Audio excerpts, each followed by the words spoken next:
How to add the YouTube Quick Actions widget to the home screen on the Samsung Galaxy S24 series.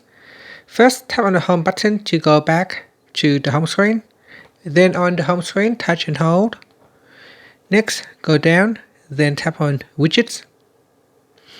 After that, we scroll down and then tap on YouTube. In here, scroll down and then drag on the Quick Actions widget and drop it onto your home screen and let go. And that's it. Now when you want to search for a video, you can tap on the search bar at the top here, or you can tap on the microphone button to search using microphone. And other shortcuts are you can go directly to the home screen or open up to view recent shorts video, subscription, and go to your own library. And that's it. Thank you for watching this video. Please like and subscribe to my channel for more videos.